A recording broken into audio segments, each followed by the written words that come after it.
This is a Solid Signal podcast for the week of November 16th, 2020. First of all, let me say if you have not yet gone to the all-new renovated solidsignal.com, you owe yourself to go over there. I have to congratulate the dozens of people on the Solid Signal team who participated in getting the site migrated from an old system to a new system. I will admit it is not perfect yet, but it is really, really good. Going from a homegrown system to a standard system, something that was originally built in the early 2000s to something that's completely modern, wasn't easy. And the folks who did it did a great job. So go on over there, take a look at the stuff that you'll find. And if you do find what you think is a bug, I'll leave a comment somewhere and I'll make sure that it gets to our bug squashing team. There aren't that many of them, but I'm not going to say there are zero. But that really isn't the topic of this week's podcast, so let's get right into it. I want to tell you an interesting story about a part that you can really only find at solidsignal.com. The part number is SUP-2400, but you might know it more commonly as a B-band converter. B-band converters were part of the Directv landscape in the mid-2000s for a very, very small period of time. You see, back in the mid-2000s, Directv was adding high-definition content left and right. They had just started using their 99 and 103 locations, and there was the question of how you were going to put all of those signals through a single wire. Well, eventually they settled on what's known as swim technology. But in the meantime, they went with a 4-wire system going into a multi-switch, and in order to distinguish which of the 4 wires, they use a complex system of tones and frequencies, and some of those combinations were then shifted down in frequency to what they called the B-band, from 250 to 750 megahertz. This is how it was done then, and in fact it's still done that way for signals coming straight down from the dish before they get to the multi-switch. But if you were going to go from the dish straight into the receiver, there was a problem because those receivers couldn't actually tune anything in the B-band. So you needed to take those B-band signals and shift them up to a range that the receiver could actually use. And that's where the B-band converter came in.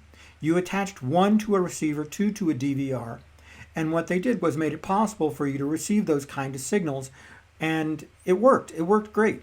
It was a short-term solution though, and by 2009 it was already on its way out.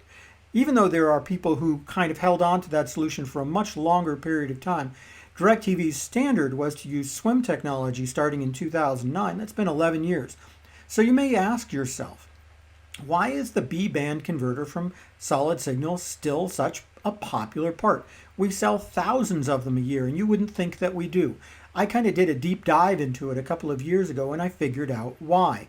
It turns out that the B-band converter is a pretty interesting piece of technology, and it has more than one use. Oh, sure, it only does one thing, and that is shift things from the B-band of 250 to 750 megahertz up to the L-band of roughly 900 to 2100 megahertz. It does it really well, but the issue with it is that most DirecTV receivers don't need it, and most places don't sell it. At Solid Signal, we found out that there is a strong community of people who use ham radio that actually are the ones buying these B-band converters. The same technology that was used for DirecTV satellite also allows older systems, older ham radio systems, to use newer frequencies. And this is something that we did not expect at all, but it works really well. And among that community, it's a very open secret that you can use these things for this, and that the only place that you can get them is at Solid Signal.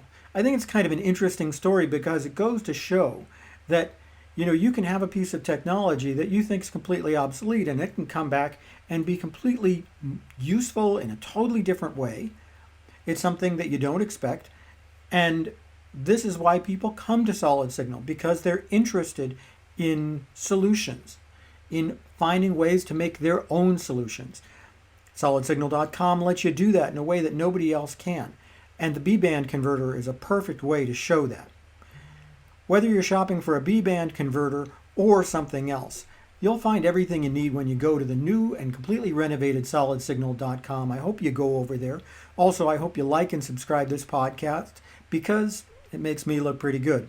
That's about it for me this week. I'm also a member of the team that's squashing the few remaining bugs on our new website, so I don't have a huge amount of time for a podcast this week, but I didn't want to leave you without one.